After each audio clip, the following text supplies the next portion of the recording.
Hello, मैं doctor Heena Agarwal, director ILC fertility and IVF centre. तो आज मैं आपको बताना चाहूँगी आईयूआई वर्सेस आईवीएफ, मतलब आईयूआई कब करना है और आईवीएफ कब होना चाहिए। तो आईयूआई का सबसे पहले फुल फॉर्म बताना चाहूँगी मैं। आईयूआई का फुल फॉर्म होता है इंट्रा यूटेराइन इंसेमिनेशन और आईवीएफ का मतलब होता है इन विट्रो फर्टिलाइजेशन। दोनों ही ट्रीटमेंट अपने आप में बिल्कुल अलग चीज़ है। अगर हम देखें कि बांझपन का या फिर निसंतानता का इलाज कैसे किया जाता है, तो मेनली यह तीन पद्धति के द्वारा किया जाता है।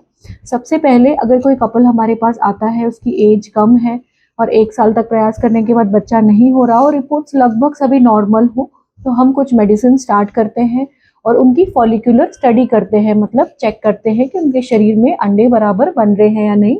और फिर हम उनको सही टाइम बताते हैं कि उनको साथ में रिलेशंस में कब रहना है। इसको साइंटिफिक भाषा में बोला जाता है टाइम्ड इंटरकोर्स।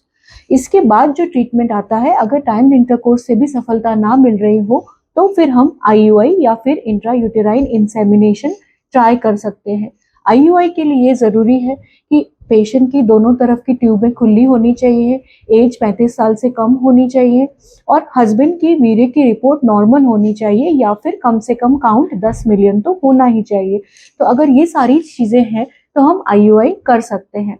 इसके अलावा ये सारी चीज़ें होने के बावजूद भी आईयूआई कई बार फेल हो जाते हैं।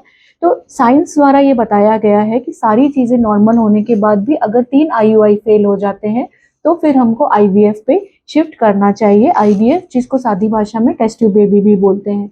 अगर बाहर से सभी कुछ नॉर्मल दिख रहा है तो कभी इंटरनल प्रॉब्लम्स हो सकती है, एग्स की क्वालिटी खराब हो सकती है, कुछ और प्रॉब्लम्स रहती हैं जो माइक्रोस्कोपिक लेवल पे होती है, जो आईयूआई में सफलता नहीं प्रदान कर पाती। तो फिर हमको 3 आईयूआई फेलियर के बाद आईवीएफ करना चाहिए।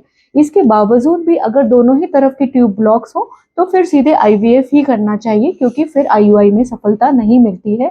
या फिर शुक्राणुओं की बहुत ही ज्यादा कमी हो, 10 मिलियन पर एमएल से शुक्राणु कम हो गए हो, तो आईयूआई में सफलता मिलने के चांस कम होते हैं और आईवीएफ ही होना चाहिए।